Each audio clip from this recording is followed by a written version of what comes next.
The fries that started everything.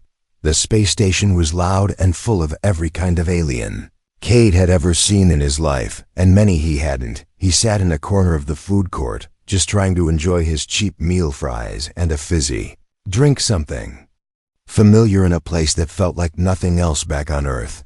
He was on a transport stop waiting for his next shuttle to a mining colony and had a few hours to kill. Cade wasn't a hero or a soldier. He was just a regular guy who worked in low gravity cargo handling, but that day something strange happened. Something that would change his entire life. He was halfway through his fries when he noticed her. She was small, thin, her skin pale blue, with faint glowing lines that shimmered under the station lights. Her eyes were large and golden, and she stood by a trash bin just watching him silently. At first, Cade thought she was just curious, but then he saw the way her hands were shaking and how her mouth trembled. She looked like she hadn't eaten in days, maybe more. Without thinking, Cade picked up the box of fries, walked over to her, and held it out. "Hey, you hungry?" She looked at him confused, then at the fries, then slowly reached out and took one. She sniffed it, licked the tip, and then carefully placed it in her mouth. Her eyes widened in seconds. She devoured the rest of the fries in the box, not even blinking, her cheeks full like a squirrel. Then she dropped to her knees in front of him.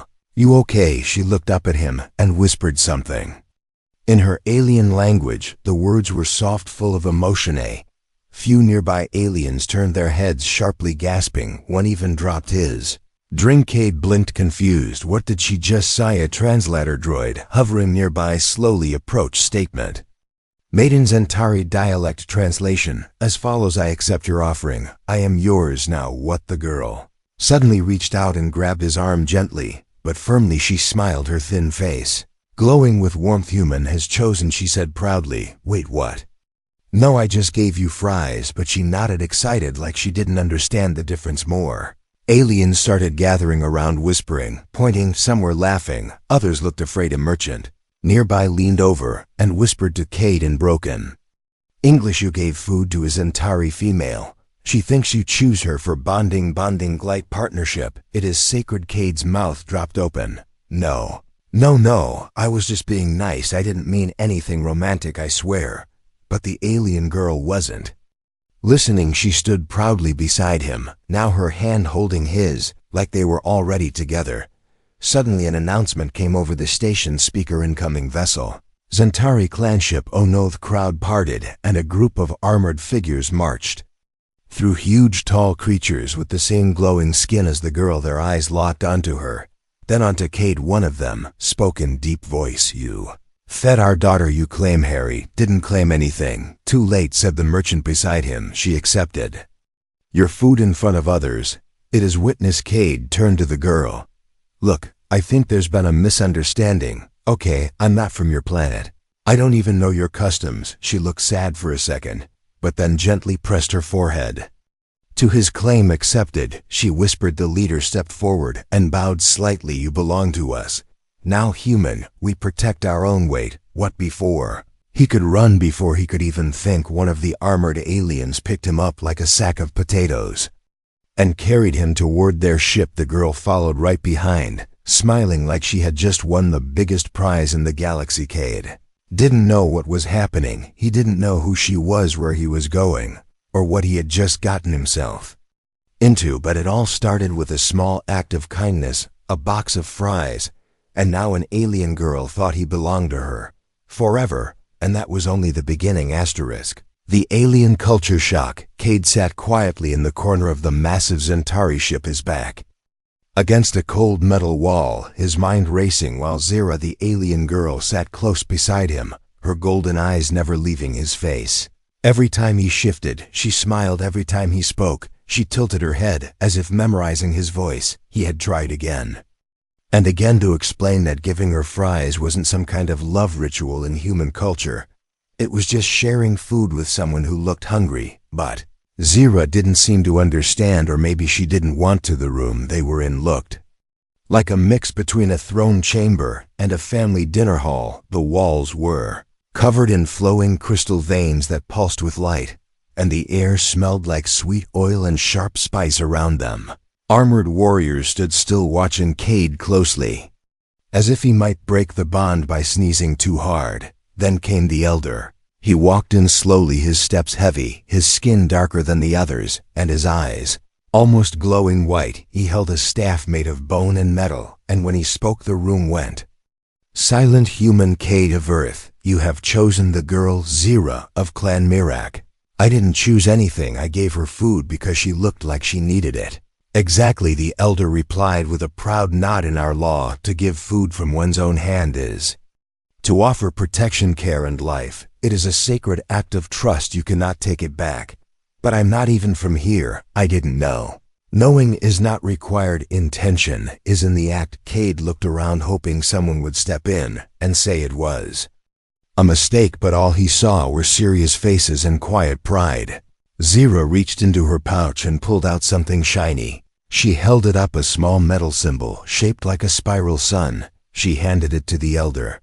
She carries your Fry Stone, the elder said. This seals the bond, Fry Stone. The translator droid hovered forward with a soft buzz, recording and translating every word for historical purposes. Zira stepped forward then and spoke loudly, her voice soft but confident. He is mine, I accept the bond, I will protect him with my life. The entire room responded with a low hum that vibrated the floor. Cade just stood there blinking. Wait, protect me? I'm the one who's supposed to protect you. Zira turned to him and smiled gently, placing a hand on his chest. You are small but kind, my clan will guard you until death. That wasn't very comforting. Later Cade was taken to a different chamber, one that looked more like living quarters. There was a sleeping pod, a table, and a holographic window that showed stars drifting past. Zira followed him inside and stood awkwardly in the doorway. Do you wish to rest? Cade sighed, rubbing his face. Zira, this whole bonding thing, it's not how we do things on Earth. She stepped closer, her head slightly tilted. Your kind does not bond with food. No, not like that. Fries are just a snack. They don't mean love or loyalty. But you gave them to me because I felt sorry for you, not because I wanted to marry you. Zira frowned and lowered her gaze. Then you regret giving? No, I don't regret it. I just didn't expect this. She sat down on the floor, curling her legs under her, her expression unreadable. On my world, males are rare. Females compete to be chosen. When one offers food, she shows trust. When one accepts it, she accepts that soul into her heart. Cade looked at her then, at the tiny box of fries she still kept in her pouch like it was a treasure. He sighed again and sat beside her. Zira, I don't know what's going to happen. I don't know your customs, your world, or your people. But I do know you didn't deserve to be hungry and alone. That's why I gave you the fries. She looked at him, then her eyes wet but glowing. Then I was not wrong to believe you care. Cade didn't answer. A loud knock came from the door, and one of the guards stepped in holding a tablet. The bonding announcement has reached the High Council. Multiple suitors from rival clans have challenged your claim. We must prepare for their arrival. Suitors, what? Rivals? Zira stood, her eyes fierce. They will not take you from me. Cade stood too now, truly afraid. Wait, take me from you like fight over me. It is custom. What kind of customs do you guys have? She placed a hand on his shoulder and said softly, they will come and I will make them leave. Outside the door, alarms began to ring as new ships landed on the docking platform. And for the first time Cade realized this was not a misunderstanding anymore. He was in the middle of something far bigger than fries, and Zira wasn't just a hungry girl anymore. She was a warrior who had claimed him in front of her entire clan, and now others were coming to take him away. The protective clan arrives. The ground trembled slightly as the heavy warships landed on the outer platform of the Zentari vessel. The sound echoed through the halls like distant thunder. Cade stood frozen inside the chamber while Zira stood in front of him, her small frame tense and alert, the glowing marks on her skin pulsed faster like warning lights. Outside the chamber, the warriors of her clan gathered in full armor, their long blades humming low, their eyes fixed on the docking gates. A message had been sent across space, and now rival clans were arriving to challenge Zira's claim. Cade stared at Zira, his voice barely a whisper. They really going to fight over me, aren't they? She didn't look at him, but her voice was calm. You are now bond-marked. They will try to break it or steal it. Only death can change it now. Cade's stomach twisted. He wasn't a soldier. He didn't want anyone fighting over him, especially not alien warlords with weapons that glowed like lava. He had just given someone fries, not declared galactic marriage. A loud hiss echoed from the docking area, and the first rival group entered. Their armor was black and silver, their leader tall and broad with 4 glowing eyes. He stepped into the hall and spoke in a voice like a growl. Where's the human? The one foolish enough to claim the last of the Mirak line. Zara stepped forward, raising her staff. The crystal on its end flickered like fire. I claimed him, and I will defend that claim. The rival leader laughed, a sharp, cruel sound. You are weak, small, unproven. Give him to us, and you may live. Zara didn't flinch. Instead, her own clan stepped forward, forming a wall behind her. Weapons drawn, they didn't say a word, but their loyalty was clear. They were ready to fight for her, for Cade, for the bond. Cade couldn't believe what he was seeing then. Something even stranger happened. The rival leader stepped aside, and a female warrior appeared, her armor painted in bright red symbols, her face sharp and cold. I challenge your right to claim, she said, not to Zara, but to Kadmi. He was stunned. You gave food, you accepted the bond, now you must choose. Ira turned to him, her face calm, but her eyes searching. You do not have to fight, but you must speak. If you reject me, now I will not stop you, but they will take you. Cade looked at the rival warrior, then at Zara, who had risked everything for him, who had fought thugs to save him, who had shared her culture, her home, and her trust. He stepped forward, his heart pounding. I didn't mean to start all this, but I don't want to be taken by anyone. I want to stay with Zara. Rival warrior hissed, her teeth bared. Then you choose death with her. She lunged forward, her spear spinning through the air, but before it could strike Zara, one of her clan's guards blocked the attack with a heavy shield. Sparks flew. As metal hit metal, the hall exploded into chaos. Cade ducked behind a crystal pillar as warriors clashed around him. The sounds of battle filled the chamber. Zara fought like a storm, her movements fast and wild, her staff striking with bursts of energy. Rival warrior attacked again, faster this time, but Zara spun low and struck her in the chest, sending her flying across the hall. The crowd roared with approval. When the battle ended, the floor was scorched and broken bodies lay scattered, but Zara stood tall, her hair tangled, her chest rising and falling, but her eyes locked on Cade. She walked to him slowly, then dropped to one knee. I will always protect what I claim. Cade helped her up, and for the first time, he truly looked at her, not as a strange alien girl who ate his fries, but as someone who had stood against her own kind for his sake, someone who believed in something deeper than words. He placed a hand on her shoulder. Then maybe it's time I start understanding what this bond really means. The remaining clans backed away silently. The challenge was done, and Zara had won that night. As the stars moved slowly outside the ship, Zara sat beside Cade once again, but this time she rested her head on his shoulder silently, as if the universe had finally taken a breath. Though Cade still didn't know what lay ahead, he knew this much: Zara wasn't just some alien who misunderstood kindness. She was his protector, and he was now hers, for better or for chaos, and the galaxy was watching them both. Escape attempt gone wrong.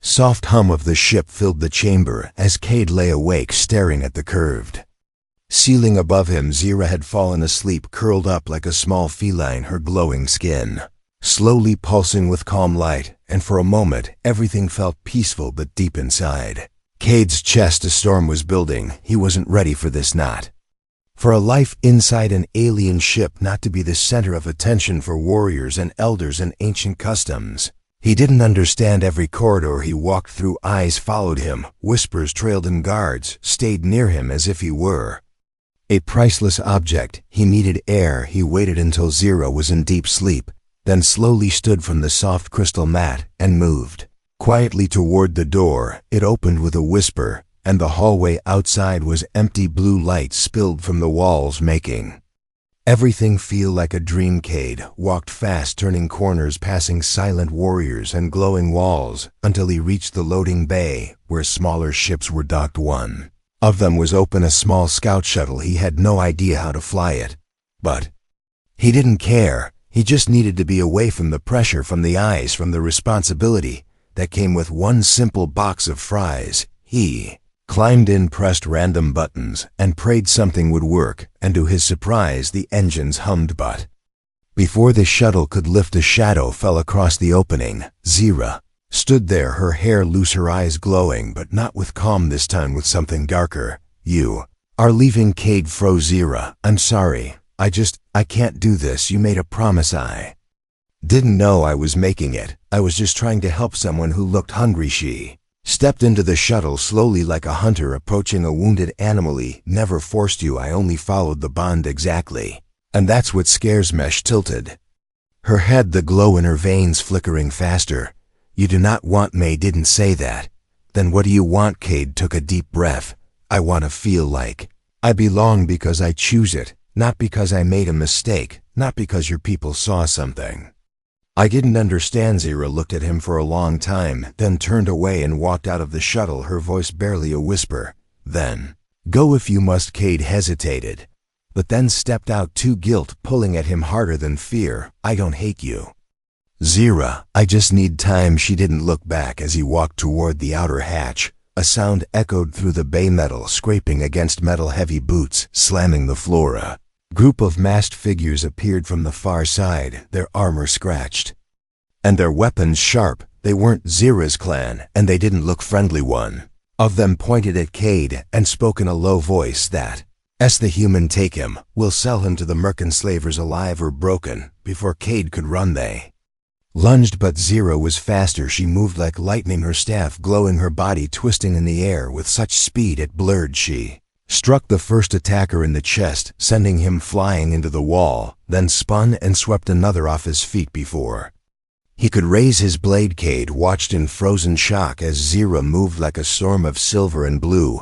her face calm but deadly, her every motion a shield between him and danger. One of the attackers reached for Cade, dragging him by the collar, but Zira let out a sound Cade had never heard before, a sharp, almost primal scream, and in seconds she was between them, smashing the attacker with such force that the floor cracked beneath him. Rest fled. Zira stood there, breathing hard, her body marked with glowing cuts, her hand still holding the weapon like it was part of her. She turned to Cade, her eyes wide with something between fear and pain. "You would have died." Cade couldn't speak. He walked to her slowly and without thinking reached out and took her hand. "You saved me again." Zira looked down at their joined hands, then up at him, her voice soft. "Because I care, and because I choose you every day, not because of fries, but because of you." Cade felt something inside shift, the fear, the confusion, the doubt. It didn't disappear, but it became quieter. Maybe he hadn't chosen her at first, but maybe now he could. They walked back to their chamber together, and this time when Cade sat beside her, he did not feel like a prisoner or a trophy. He felt protected, and strangely, he felt home, growing quietly in the middle of an alien world he had nearly run from. Secrets of her planet. The Zentari warship emerged from hyperspace near a glowing violet star, its light casting strange shadows through the view panels.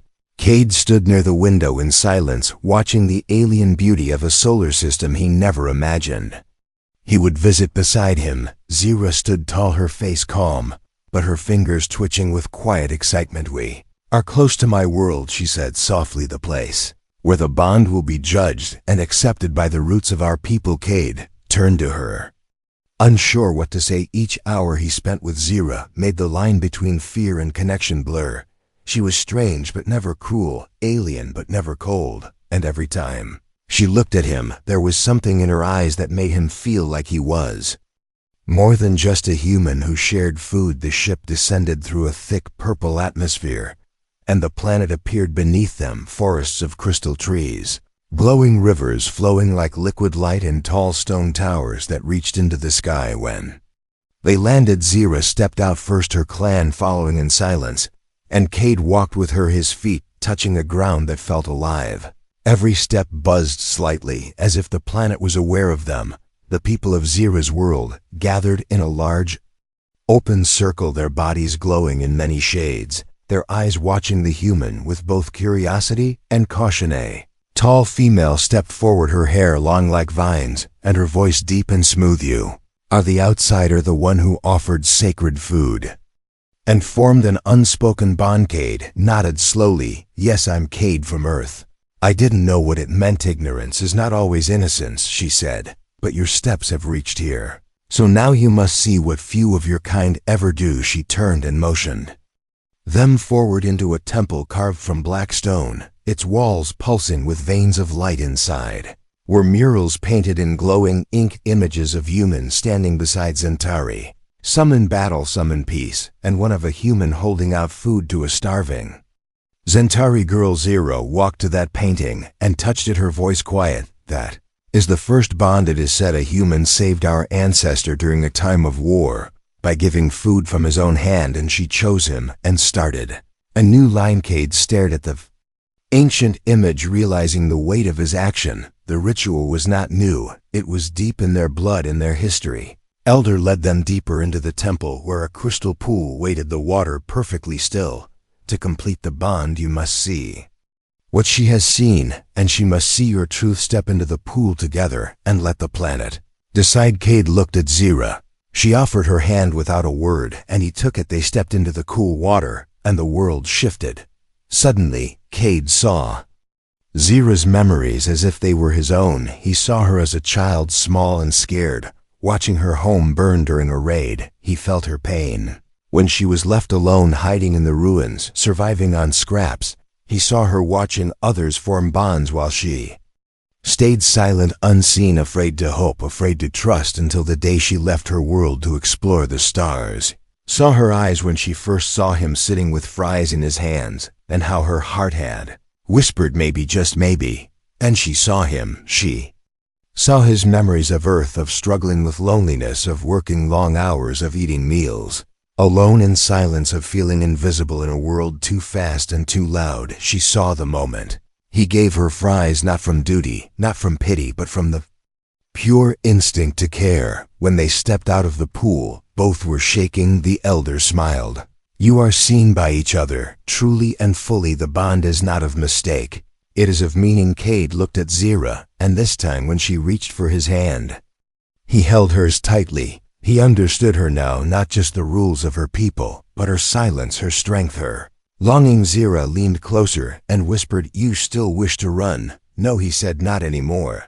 Elder stepped forward and placed a glowing mark on both their hands. Then let the galaxy know that this bond is real, chosen and sacred. Outside the temple, the clan celebrated with music and light. The trees glowed brighter and the rivers sang louder, but Cade didn't care about the celebration. He only cared that for the first time in his life, he belonged, and not by accident, but because he had seen her and she had seen him. The human's choice. The night sky over Zyra's homeworld shimmered with twin moons, casting a soft glow over the temple. Where the bond had just been sealed, Cade stood near the balcony, overlooking the glowing forest below, his fingers still tingling with the warmth of the mark left on his skin. His mind spinning with thoughts he could no longer ignore. Zira was asleep. Inside the chamber, her body curled peacefully, like she had carried a heavy weight for too long and had finally laid it down. But Cade could not sleep, not yet, not after what he had seen, not after feeling her pain, her fear, her hope, and her choice. Bond was real, and now the choice was his. He had the right to walk away. The elders had told him that the bond would dissolve if he denied it before the next rise of the twin moons. But if he stayed, if he accepted it fully, he would be tied to Zira for life, not as a slave or symbol, but as her equal. Footsteps echoed behind him, and he turned to see an older male from Zyra's clan approaching, his posture respectful, his voice calm. You have seen her truth. Cade nodded slowly. And now I have to decide. The elder placed a crystal fruit on the stone ledge beside Cade. In our world, we do not force fate, we honor it, but we also offer choice to all who bond. Cade looked at the strange glowing fruit. Let me guess, eat this, and I'm hers forever. No, said the elder. Eat this, and you are no longer bound. You walk free, without anger or punishment. Cade blinked, surprised. Wait, I thought the bond was sealed. It is sealed by spirit, not by law. The law honors only the will of the heart. Cade stared at the fruit, then down at the glowing trees where tiny winged creatures danced between the Branches, I didn't mean to start this, but now I can't stop thinking about her. And not just because she fought for me, or because she risked herself to save me. She didn't need to do any of that. She could have let me go, but she didn't, chose me. The elder gave a slow nod. And now you must choose her. Cade took a deep breath and walked back into the chamber. Zira was awake now, sitting on the edge of the sleeping platform. Her eyes soft, her face calm. You did not run. She said, no. You saw what I am, yes. And you still stay. He nodded. Because I saw what I am too, and maybe I've been looking for something, for someone I didn't even know I needed. Zira looked down at her hands, then back at him, her voice barely a whisper. I thought if I stayed alone, it would hurt less. But I was wrong. The pain only grew. Cade sat beside her and gently took her hand. Don't know what kind of mate I'll be, but I know I won't run anymore. She leaned her head against his shoulder, and for a long moment, neither of them spoke. The silence was no longer heavy, but peaceful. Next morning, the entire clan gathered around the great flame, a tall pillar of light rising from the earth, like a living beacon. Cade and Zira stepped forward side by side, as the elder raised his staff. Let the record show that the bond of Cade of Earth and Zira of Clan Mirak has been accepted by choice, by heart, and by truth. The ground beneath them pulsed with light, and from the flame a small orb rose, hovering between them. It split in two and marked both of their foreheads with a soft shimmer. It is done, the elder said, as the clan cheered and music began to play. Cade looked at Zira and smiled. So now, she said, you are mine and I am yours. Sounds serious. She grinned. It is later that night, back in their chamber. Cade sat beside a table holding a warm plate of food. Not fries, but something soft and sweet, made from local fruit. Zira watched him with a curious smile. You miss your earth food, a little? She stood and left the room, returning moments later with a small box she had been hiding. Inside were a few golden fries, carefully preserved in a special case, the very same ones he had given her that day. You gave me this and changed my fate. I saved them because they changed mine too. Cade felt a lump in his throat. You kept them all this time. They are sacred, she said. He leaned forward, touched the box gently, and whispered, then so are you. They sat together in silence, the stars outside spinning slowly over a world that no longer felt so alien. And for the first time, Cade didn't feel like a stranger in the stars. He felt like he was exactly where he was meant to be, belonging to each other. The days on Zira's homeworld passed like quiet dreams, filled with glowing skies, strange foods, and the soft sound of alien music echoing from crystal towers. Cade had never thought he would adapt to life on another planet. Yet here he was, walking through violet forests, learning the rhythms of the clan, smiling at young ones who greeted him like family. His bond with Zira had shifted from confusion to something steady and strong, no longer built on an accident or a cultural misunderstanding, but on choice, on shared pain, and the comfort that followed. Every morning they walked together to the river that shimmered like molten glass.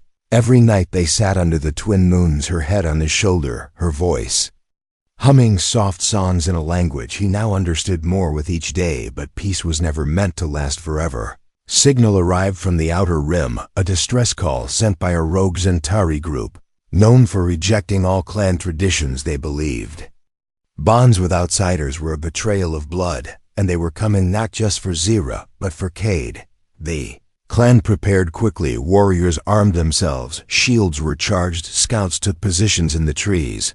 Cade stood unsure, his hands shaking slightly as he watched Zira strap on her battle gear, her glowing armor fitting like a second skin. You don't have to fight for me again, he said. I'll go with them, if it means keeping your people safe. Zira turned slowly, her eyes sharp but gentle. You are not something to be traded or surrendered. You are mine, and I am yours. I will never let fear decide for us. But this is my fault. No, she whispered, this is the fault of those who refuse to see that love is stronger than blood. The invaders landed in the outer plains, their ships dark and sharp like daggers against the earth. They came in silence, dozens of them cloaked and armored. Their leader, tall and cold, stepped forward holding an ancient symbol of rejection. Give us the outsider, he shouted. or we will burn your roots. Zira walked forward alone, her staff pulsing with light. Cade moved to follow, but the elder held him back. Let her speak first. This is her right. Zira stood before the enemy, her voice calm but like thunder. You fear what you do not understand. You hate what you cannot control, but this bond is not yours to break. He is not one of you. Is more than you will ever be. They attacked. The sky lit with flashes of energy as the two sides clashed. Blades met in sparks, shields screamed. Under pressure, Cade stood frozen, watching Zira move through the battle like a dancer of war. Every strike she made was for him, every dodge, every roar, every drop of blood shed by her was a promise. But even warriors get tired. One of the attackers struck her from behind, knocking her to the ground. Her staff rolled away, her body stilled for a moment that felt like forever. Cade ran. He grabbed the staff, his heart pounding like thunder, his hands shaking as he raised the weapon and stood between Zira and the enemy. Leave her alone, he shouted, his voice breaking. Attacker laughed weakly. Human, you think you can stop me? Cade didn't move. No, I don't think I can. I just know I won't let you hurt her again. The enemy swung, but before the blade could reach Cade, Zira rose behind him, her hand grabbing the attacker's arm, and with one brutal twist she ended the fight. The field fell silent. One by one the invaders retreated, their pride broken by the very bond they tried to destroy later.